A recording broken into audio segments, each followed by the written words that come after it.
O transtorno do desenvolvimento da linguagem é também conhecido pela sigla TDL. O que é isso? É a dificuldade que uma criança pode apresentar de forma persistente para adquirir ou desenvolver a fala e a linguagem. Nós preparamos, antes de chamar o nosso médico, uma nota explicativa. Acompanhe conosco. Algumas crianças demoram para começar a falar ou não desenvolvem muito bem a linguagem, mesmo não tendo nenhuma limitação na audição, na função cognitiva e não possuir nenhum problema neurológico. Essas podem ser manifestações dos transtornos de linguagem. Os transtornos de linguagem não têm causas conhecidas e são poucos popularizados, mas afetam a vida de muitas crianças. Alguns deles são dislalia, disfemia ou gagueira, afasia e disfonia. Os nomes são complicados, né? Tanto quanto os desafios que as crianças encaram quando possuem transtornos. Por isso, ao apresentarem dificuldades, é importante a procura de um apoio profissional. Para te conscientizar sobre o tema, o Saúde e Fé preparou algumas dicas. Fique atento! E é exatamente essas dicas que a gente vai apresentar para você hoje, viu, gente? Essas dicas. Mas, ó, se antes de chamar o médico, tem gente assim acompanhando o programa. Vamos mostrar um pouquinho essas pessoas que estão chegando assim, acompanhando o nosso programa, a gente mostra. Vem aqui visitar a Basílica, passa por aqui, a gente mostra, faz com muito carinho, viu, gente? E para conversar sobre esse tema de hoje, mais uma vez, nós recebemos aqui nos estúdios do Saúde e Fé, ele que é médico neuropediatra, o doutor Círio Matsui. Doutor Círio, seja muito bem-vindo. Bom dia, doutor. Bom dia, Frei. Saudade do senhor já, né? Um prazer estar aqui novamente, agradeço o convite. A gente falou aqui sobre distrofia muscular, isso, né? O tema que o senhor veio aqui. Foi muito bom, muito bem comentado, viu, doutor? Né? Hoje o assunto é sério ou não? Hoje o assunto é sério também, né? Tudo que tem a ver com o desenvolvimento da criança é sempre um assunto sério, importante, né? Transtorno da linguagem, né? Sem dúvida, temos que prestar atenção. Então, olha, para você que está em casa, prepare o almoço, faça o que você está fazendo, mas não esqueça, aumente até o volume do televisor, porque não queremos que você perca nenhuma explicação. Doutor, por favor. Doutor, linguagem. Vamos começar por, né, a linguagem. Linguagem é uma maneira que a gente tem de se comunicar, né? Sabe da importância da linguagem, a linguagem que a gente expressa ideias, sentimentos, que podem ser sonoros, que podem ser gráficos, que podem ser gestuais. É a forma que a gente tem que se comunicar. Ok, isso é a linguagem, é a comunicação nossa com as pessoas, com a sociedade, conosco mesmo, com Deus, enfim, a linguagem. Agora, quando que isso começa a ser um transtorno, doutor? É isso mesmo, Frei, que o senhor comentou.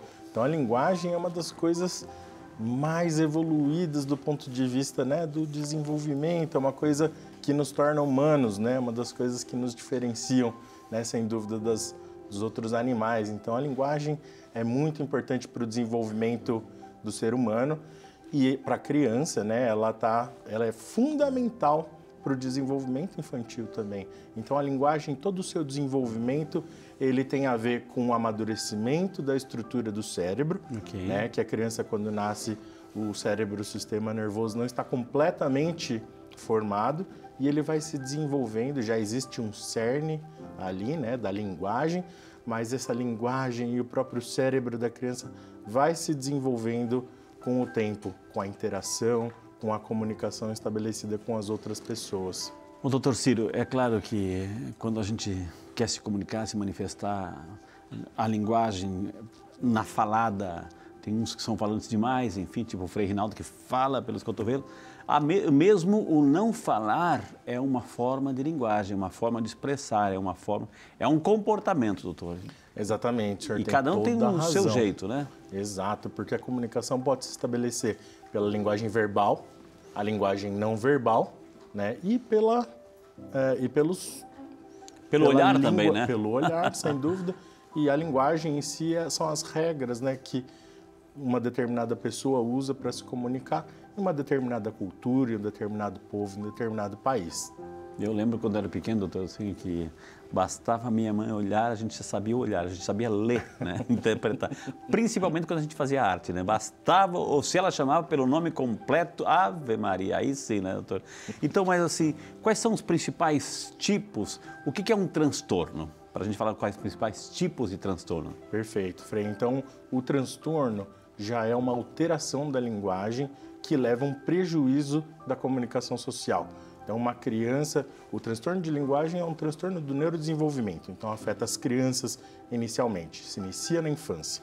Então, a criança, quando tem uma dificuldade de comunicação, né, uma dificuldade de estabelecer a linguagem, ela então vai ter um prejuízo social, pode ter comportamentos alterados, um isolamento social, pode ter uma certa irritabilidade, consequências desse transtorno. Então, o transtorno em si é um acometimento, um prejuízo da linguagem que leva a toda essa dificuldade social da criança.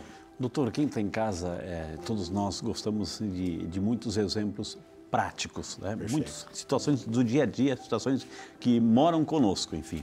Quais são os principais tipos, então, de transtornos? Eu sei que o senhor vai citar muitos nomes, né? Assim, parece bula, né, de remédio, assim, mas eu gostaria que depois de cada nome o senhor pudesse colocar um exemplo prático, assim, é isso, né? Vamos por parte, quais são os principais tipos? Legal. Então, quando a gente fala de transtorno de linguagem, Frei, a gente vai falar de alguns transtornos que são secundários, ou seja, na verdade, a criança tem dificuldade de falar por quê? Porque pode ter, por exemplo, uma malformação, uma fenda palatina, um lábio leporino, pode ter alguma dificuldade nas cordas vocais, por exemplo, né? Então, a gente tem até os modelos aqui para exemplificar. Claro. Então, a gente pode ter, por exemplo, uma das dificuldades pode ser secundária, uma disfonia. Disfonia. O que é a disfonia, né? Um nome muito estranho, mas o que significa? Uma dificuldade de fonar, uma dificuldade de produzir o som. A voz. E aí, em grande parte, isso acontece na laringe, isso vai acontecer nas cordas vocais, que a gente pode ver no modelo aqui atrás. Então, isso é a traqueia, por onde passa o ar. E aí, as cordas vocais afetadas, né? Isso pode ocorrer. Essa parte aqui, doutor, essa aqui são as cordas vocais, é isso? Isso, fica aqui dentro, né? Tá. Da glote. Então, aqui tem alguma musculatura também que auxilia na produção do som. Então, uma criança, por exemplo, pode ter uma disfonia por algum problema, alguma malformação. Congênito, ou, por exemplo, etc. Congênito, pode acontecer, de repente, em alguns casos de criança que passam por cirurgia cardíaca. Então, pode haver lesão do nervo que controla esses músculos. Então, isso leva a uma dificuldade de oclusão das cordas vocais e a produção do som, por exemplo. Aí uma criança tipo vai falar de malformação. Como é que ela vai falar? Como é que ela vai se comunicar? Ela fanho, é isso? Ela o famoso fanho, não? Ele fica rouco. Rouco? Rouco, exatamente. Olha só. Então, a produção do som pode ser mais baixa, pode ser um pouco alterado, isso pode dificultar um pouco a comunicação. Mas isso pode ser trabalhado para que a criança estabeleça uma comunicação efetiva. O senhor está citando bastante criança, claro que é a base, é o início, mas pode ser problemas também de adultos, ou não? Pode, o transtorno... Um cigarrinho aí, doutor, a mais, em excesso. Ah, isso sem dúvida. Aí são alguns transtornos. A disfonia, por exemplo, pode acontecer sim no adulto. Aí quando a gente tem algum tipo de lesão, né, alguma coisa adquirida que a gente fala. Então, de repente, o uso do tabaco, né, o tabagismo, pode ser por refluxo, às vezes pode alterar, né, as cordas vocais, pode provocar uma inflamação, o próprio tumor, né, em alguns momentos pode dificultar. Então, sim, existem outras causas que não são só na infância. Isso pode acontecer uma disfonia. Disfonia. Exato. Ou seja, é um dos transtornos, né? Esse é um dos transtornos, sem dúvida. Além disso, o que mais que a gente pode ter? Então, aqui no outro modelo, a gente pode exemplificar as áreas que são relacionadas. Então, tem algumas áreas, né, dentro do nosso cérebro que estão mais relacionadas ao desenvolvimento da linguagem, né, e à produção, tanto a compreensão da linguagem, porque para estabelecer a comunicação é muito importante que a gente receba, então que todo o nosso aparelho receptivo, né, nosso microfone esteja funcionando bem, e também a produção, o processamento do que estamos ouvindo e a produção. O que se ouve e o que se fala, né? Exatamente. Então é muito importante a parte receptiva e a parte expressiva. E aí nós temos algumas regiões no cérebro que estão relacionadas a isso. Então, próximo dessa região, chamada de área de Wernicke, é justamente uma área responsável pela recepção e a tradução do que a gente ouve. E próximo dessa área na região do lobo frontal, a gente tem a área de Broca, que é uma outra região responsável. Quando nós temos algum tipo de lesão nessas regiões cerebrais, nós podemos ter um outro tipo de transtorno de linguagem, chamado de afasia. Ou para afasia, exatamente. Ou disfasia para as crianças. Afasia a gente fala mais quando a gente está falando de adulto que sofreu também algum tipo de lesão. Mais comum que provoca afasia em adultos. Um exemplo, doutor. É um derrame, um AVC, um acidente vascular cerebral. Aí a pessoa fica enrolando assim para isso. Na verdade, a pessoa tem dificuldade de entender o que está dizendo. Tá, entendi. Ou o que ouve, né? Então, essa é a afasia. Na criança, como essas áreas não estão completamente desenvolvidas, a gente chama de disfasia. É uma das formas de transtorno específico da linguagem. Agora, o doutor Ciro, isso acontece muito em casa para as mães, principalmente quando fala assim para o filho. Certamente você, mãe, vai entender o que eu estou falando. Assim, eu já te falei 1000 vezes, será que você não entende, né? Ou seja, é uma coisa corriqueira. Entre o ouvido e o cérebro, a distância é muito pequena, né? Porém, pode acontecer que ouve de um jeito, processa de outro jeito, compreende de outro jeito, porque existe isso. Sim. E isso é um problema? É um problema, sem dúvida. Na verdade, é um transtorno. Um dos principais problemas que a gente precisa investigar quando uma criança tem um transtorno de linguagem, sem dúvida, se ela está ouvindo bem. Então, faz parte, toda criança tem uma dificuldade muito importante de falar, a gente precisa saber se ela está ouvindo. Então, é importante a investigação da audição. Além disso, o que o senhor disse é perfeito. A gente precisa saber se isso está sendo processado de maneira adequada. Né? Exatamente. Precisa saber, inclusive, se essa criança ela consegue manter a atenção. A atenção também é importante para interpretação, que é aquela pessoa, né? Todos nós já passamos por isso, né? A gente está fazendo algum tipo de atividade, alguém conversa com você, e se você não mantém a atenção, simplesmente não prestou atenção, não sabe o que aquela pessoa diz. Isso também acontece para a criança. Então, a criança pode ter alguns transtornos relacionados à atenção, um déficit de atenção, por exemplo. Entendi. E isso dificulta, por exemplo, essa interpretação, né? Então, parece que você está falando com a parede, né? Não é isso que a mãe da gente fala? É bem assim. Ele trouxe algumas imagens, eu gosto aqui do Saúde e Fé, que a gente tem imagens que nos ajudam a exemplificar o que a gente está falando. Doutor, vamos aqui conversar um pouquinho, mostrando algumas imagens.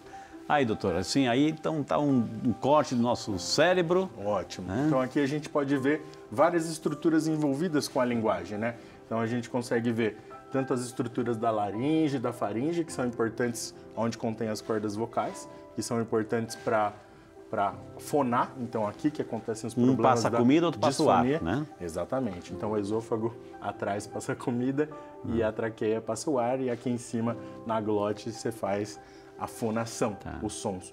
Né? Então, a parte da estrutura aqui também da boca é importante. Então, como a gente comentava, se a gente tem algum problema de malformação, por exemplo, da arcada dentária, o palato, né, que é o céu da boca aberto, que é uma malformação que pode ocorrer em crianças, uma fenda palatina, isso pode gerar um problema também para articular a fala. O som. Exatamente, essa é a chamada disartria.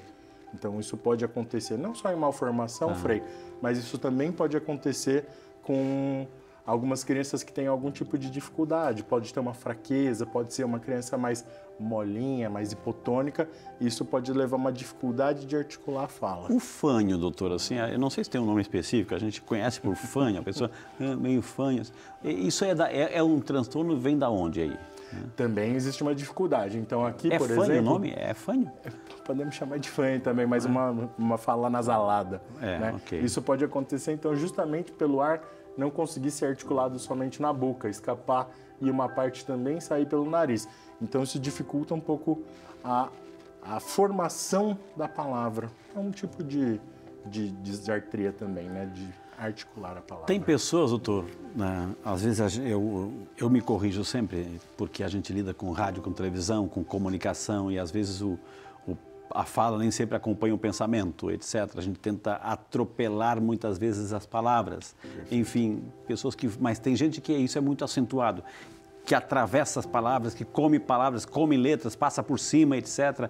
É ansiedade ou é um transtorno aí específico? Uma coisa pode levar a outra, Frei. Então, uma pessoa que às vezes processa mais rápido do que consegue articular. Isso acontece no desenvolvimento da linguagem com a própria criança. Então, muitas vezes, por volta dos 3, 4 anos de idade, a criança se atropela para falar. Isso é um processo natural, porque, de fato, o aparelho fonatório, a boca, né, toda essa estrutura, ela tem mais dificuldade de conseguir articular do que o próprio cérebro de pensar nessa faixa etária. Mas a gente tem alguns transtornos que podem, sim, ser mais persistentes, né, como é o caso da gagueira, né, a disfemia que a gente citou aqui. Então, a gagueira, por exemplo, é um transtorno de ritmo. Também tem a ver com todo o processamento da linguagem, que está mais envolvido aqui com o cérebro e as áreas que coordenam o controle do ritmo, também chamado tartamudo, é isso? Também se chamava isso.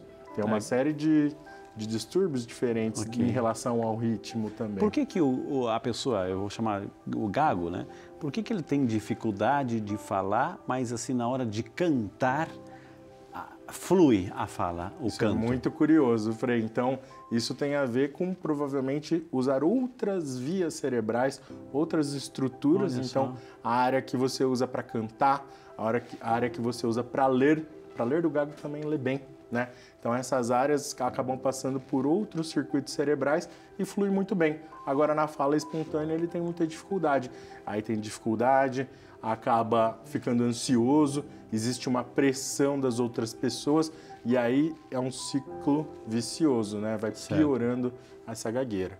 E vamos dar continuidade ao nosso bate-papo com o Dr. Ciro Matsui, o nosso médico neuropediatra. Doutor, o que a gente falou até agora dos transtornos de linguagem? Então, Frei, é importante, né, lembrar que a comunicação se estabelece sempre a partir de uma recepção, né, dos estímulos auditivos, sonoros e da capacidade de se comunicar bem, né? Então, tem uma série de problemas que podem acontecer na infância especialmente, mas também na vida adulta, que podem comprometer esse sistema complexo, que é a linguagem, que afinal de contas é um dos sistemas mais importantes do nosso sistema nervoso. É um dos sistemas mais importantes, uma das coisas mais importantes para nós nos comunicarmos e vivermos em sociedade. O que acontece, doutor, por exemplo, uma pessoa que tem dificuldade de articular algumas letras, como do criança, o R, por exemplo, enfim, tem tratamento em cima disso? É um tratamento fonoaudiólogo? O que é? Sem dúvida. Então, acontece muito, né, Frei? Então, é bem frequente a criança que troca algumas letras. Essa é a chamada dislalia. Então, é um transtorno fonológico.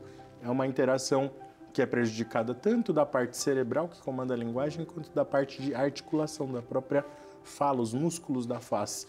Então, isso pode acontecer ao longo do desenvolvimento. Então, a troca de letras pode ser normal com 3, 4, até 5 anos de idade, especialmente aqueles fonemas que são mais complexos.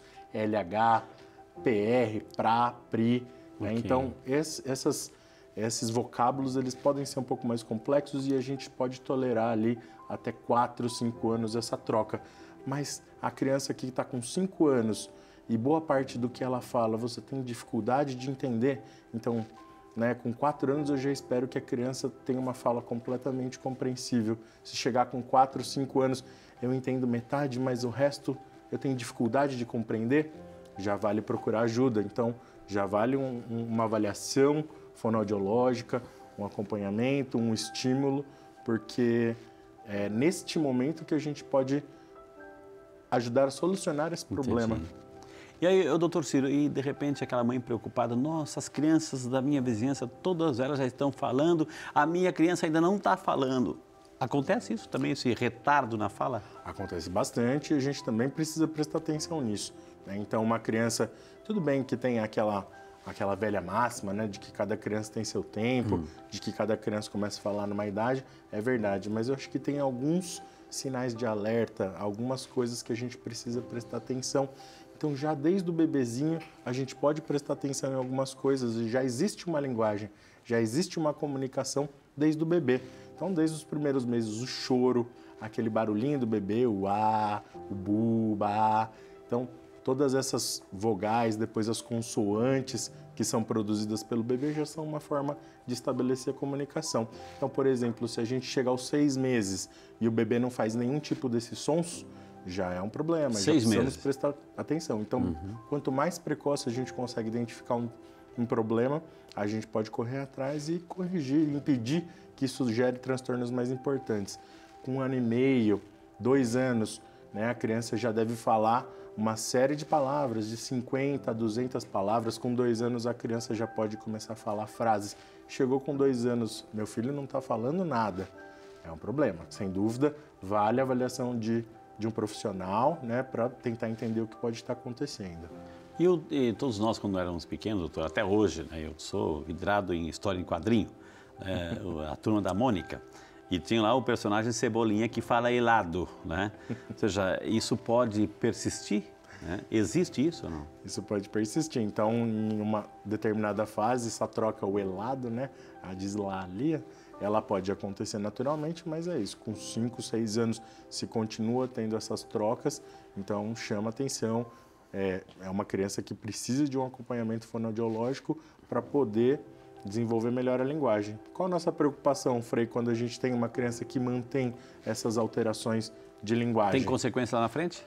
Pode ter consequências lá na frente, por isso que é super importante os pais estarem atentos, os professores, né? Então, chamar atenção aqui para os professores também, que são super responsáveis por essa fase do desenvolvimento da criança, né?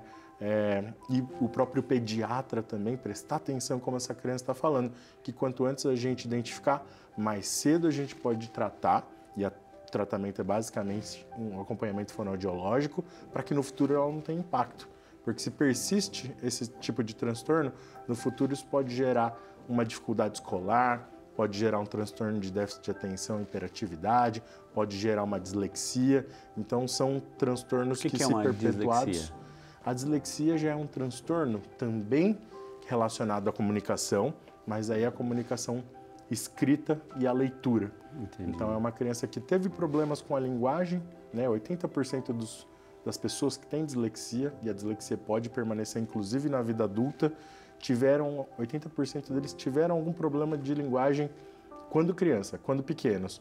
E aí, principalmente se não bem acompanhados ou bem tratados, eles podem desenvolver essa dificuldade. É uma dificuldade muito importante, né, a dislexia, porque a pessoa tem muita dificuldade de decodificar os signos, então ela começa a ler, e é o que dizem que o Einstein tinha dislexia. Então, ele dizia que quando começava a ler, as letras se embaralhavam. E é o que relata mesmo os pacientes que têm dislexia. Então, isso pode trazer um prejuízo na escola, no futuro no trabalho, né? Então, o ideal é que a gente consiga tratar e não fazer com que um transtorno de linguagem se torne um problema maior no futuro. Uma pessoa que tem dificuldade auditiva, eu vou chegar no extremo, uma pessoa que perdeu a audição, tem dificuldade, doutor? Vai, digamos, atrofiar a fala? Sim, isso acontece, Frei, porque o nosso cérebro, quando nascemos, ele está em desenvolvimento. Então, nós temos ali o embrião da região responsável pela linguagem, pela fala, pela audição. Se a gente não recebe o estímulo, isso vale para tudo, na verdade. Por isso que uma criança, ela precisa ser bem estimulada. Então, se ela não recebe o estímulo auditivo, ela vai ter dificuldade também de processar. Entendi. Por isso que a linguagem é uma coisa que se desenvolveu em sociedade. Isso vale para tudo, Exato, né? Inclusive, a gente até vê alguns casos de criança que tem dificuldade de linguagem e às vezes foi de duas uma. Ou uma criança muito super protegida, que não precisava falar nada, que a família sempre estava ali para fazer por ela, ou uma criança que teve uma falta de estímulo, aí o outro extremo. Okay. Então, as duas coisas podem ser danosas para o desenvolvimento da linguagem, inclusive. Entendi. Doutor, mas as pessoas agora querem interagir conosco, mandar suas perguntas via WhatsApp, a gente agradece de coração todas as participações. Vem lá de Fortaleza, no Ceará, é o William Santos. Bom dia, William, Deus te abençoe, muito obrigado por estar conosco. A filhinha dele tem 3 anos, é muito quieta, observo que ela tem dificuldade de se comunicar. Devo levá-la a um especialista? Pergunta o William. Oi, William. Então, como a gente dizia, com 3 anos, a gente já espera que a criança consiga se comunicar bem. Então, precisamos entender o que está acontecendo. Será que ela é quietinha por uma questão de personalidade e ela consegue falar? Ou ela é quietinha porque ela não consegue se expressar tão bem? Então, se for uma dificuldade de se expressar, de falar, sem dúvida precisa de uma avaliação, sim, de especialista. E lá de Fortaleza, vamos para Caçapava, aqui em São Paulo, bem pertinho de nós. Bom dia, o Cristiano Matos. Deus te abençoe, Cristiano. É possível que a pessoa desenvolva dificuldade na fala com o passar dos anos ou só é descoberta na infância? Pergunta o Cristiano, doutor. Então, Cristiano, a questão do transtorno de linguagem, ele se inicia na infância, ele pode se perpetuar na vida adulta. Então, a criança teve a dificuldade e o adulto permanece com a dificuldade.